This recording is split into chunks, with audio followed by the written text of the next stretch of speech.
안녕하세요. 크립토TV입니다. 비트코인 거래량이 역대 최저를 기록할 정도로 힘든 시국에 월가 세력들 역시 투자에 어려움을 겪고 있는 상황을 한번 소개해드려 보겠습니다. 비트코인 거래가 그야말로 씨가 말라버렸습니다. 아무도 관심이 없는 약세장이 이어져서요, 개미들이 다 떠나버리고 있다고 하는데요. 그 증거 중에 하나로 비트코인 거래량이 4년여 만에 최저치를 기록했다고 합니다. 그러면 얼마나 비트코인 거래가 줄었는지 한번 알아보면 모든 거래소에 있는 비트코인의 총 보유량을 합쳐보니까 현재 기준 약 13만 개 정도가 전 세계에 돌아다니고 있더라고 하는데요. 이거를 가장 많은 비트코인이 돌아다녔던 올해 3월과 비교를 해보니까요. 비트코인 거래가 약 94% 하락한 수준이라고 합니다. 오죽했으면 일반적인 경제 뉴스를 소개하는 한국경제에서 이렇게 두 번째 타이틀로 해서 비트코인 거래량이 2019년 이후 최저치를 기록하고 있다, 이렇게 크게 광고를 해주고 있습니다. 근데 개인적으로는 이 뉴스가 기분이 별로 나쁘지 않았습니다. 왜냐면요, 거래량도 최저이고 비트코인 가격도 별로 재미가 없고 약세장이 이어지고 있다 보니까 아직도 비트나 이더 같은 좋은 코인들을 저점에 살 수 있는 좋은 기회다, 저는 이런 생각이 들었는데요. 여러분들은 어떻게 생각하셨을지 모르겠습니다.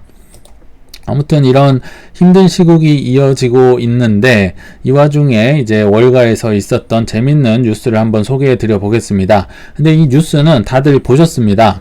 올해에만 4조 원어치의 비트코인을 이제 쓸어 담은 3번 말의 주인공, 그러니까 비트코인 3위 고래죠. 그게 로빈후드였다. 다들 뉴스에서 보셨을 텐데요. 오늘의 포커스는 로빈후드가 아니고요. 로빈후드가 언제 비트코인을 매수했냐, 여기에 초점을 맞춰서 한번 말씀을 드려볼게요. 정답부터 말씀을 드리면 5월 중순부터 전례 없는 비트코인 매집을 시작했다. 이 전례 없다는 표현이 굉장히 재밌죠. 무슨 얘기냐면요, 5월 중순부터 이게 8월 29일자 기사면요, 길어야 한 3-4개월 정도 되는 짧은 시기에 무려 4조 원어치나 되는 돈으로 비트코인을 폭풍 매수를 했다는 겁니다. 위로는 더 많은 비트코인을 가진 고래는 바이낸스와 비트파이넥스라는 거래소 두 개밖에 없습니다.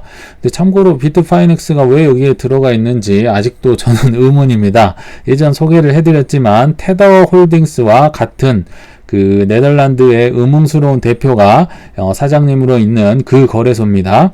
그래서 아무튼 이런 1위, 2위에 이어서 로빈후드가 이제 거래소로서 3위의 이제 큰 고래가 됐다. 뭐 여기까지는 뭐 자연스럽고 그렇게 재밌는 뉴스가 아니죠.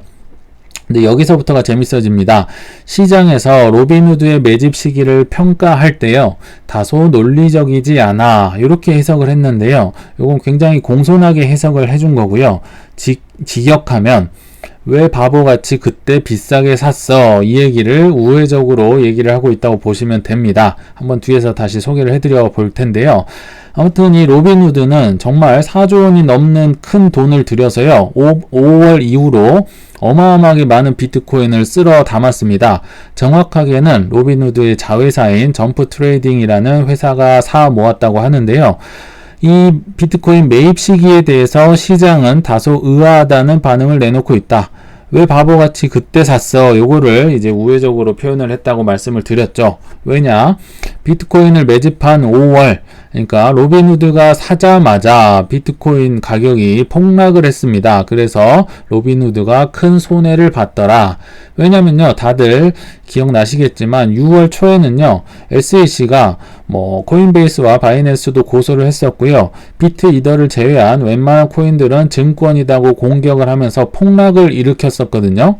근데 그러면 이제 왜 바보 같다고 얘기를 하냐면요, 4조 원어치나 되는 큰 비트코인 이 금액을 살 때 이런 것도 안 알아보고 샀냐 이거예요. 6월 초에 SEC가 그렇게 공격을 할 줄은 좀 예상을 하고 그렇게 돈을 쏟아 부었어야지, 이런 정보도 없이 투자를 막 이렇게 해도 되는 거냐, 이런 식으로 시장이 해석을 하고 있다. 오히려 여러 가지 해석을 내놓고 헷갈리고 있다고도 표현을 하는데요.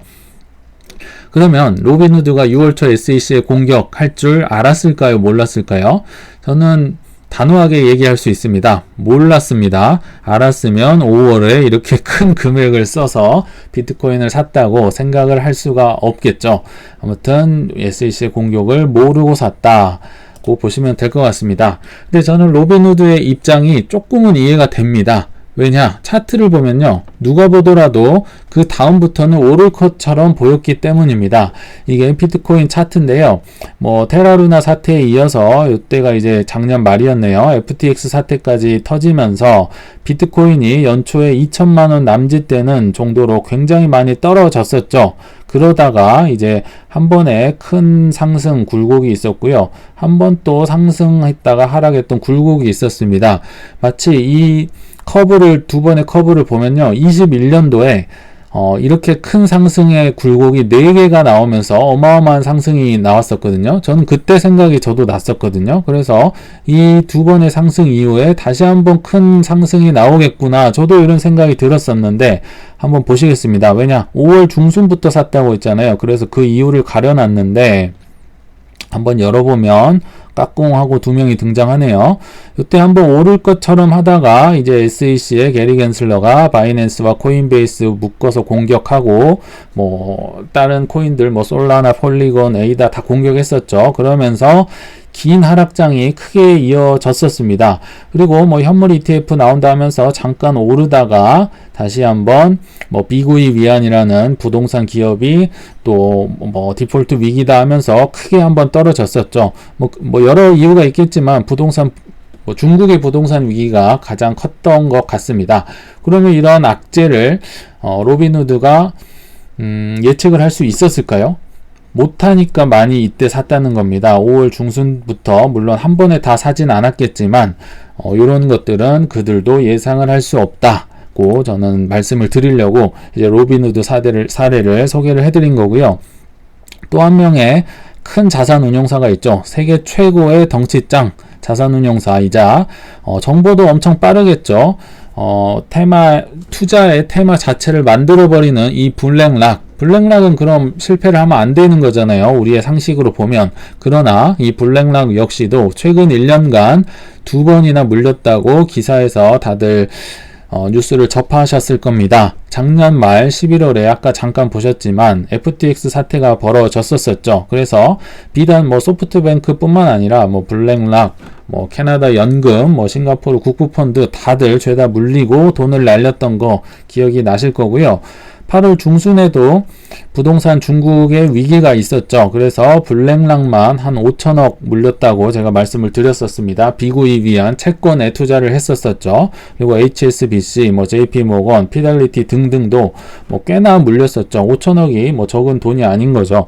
그러면 블랙락은 적어도 세계 1위 자산 운용사니까 실패를 하면 안 된다고 생각이 드는데요. 제가 드리고 싶은 말씀은 그들도 우리보다 투자 실패 확률이 다소 적다는 거지 실패할 수 있다는 걸 말씀을 드리고 싶은 겁니다. 왜냐면요, 모든 변수를 예상을 해서 대응을 할 수가 없기 때문입니다.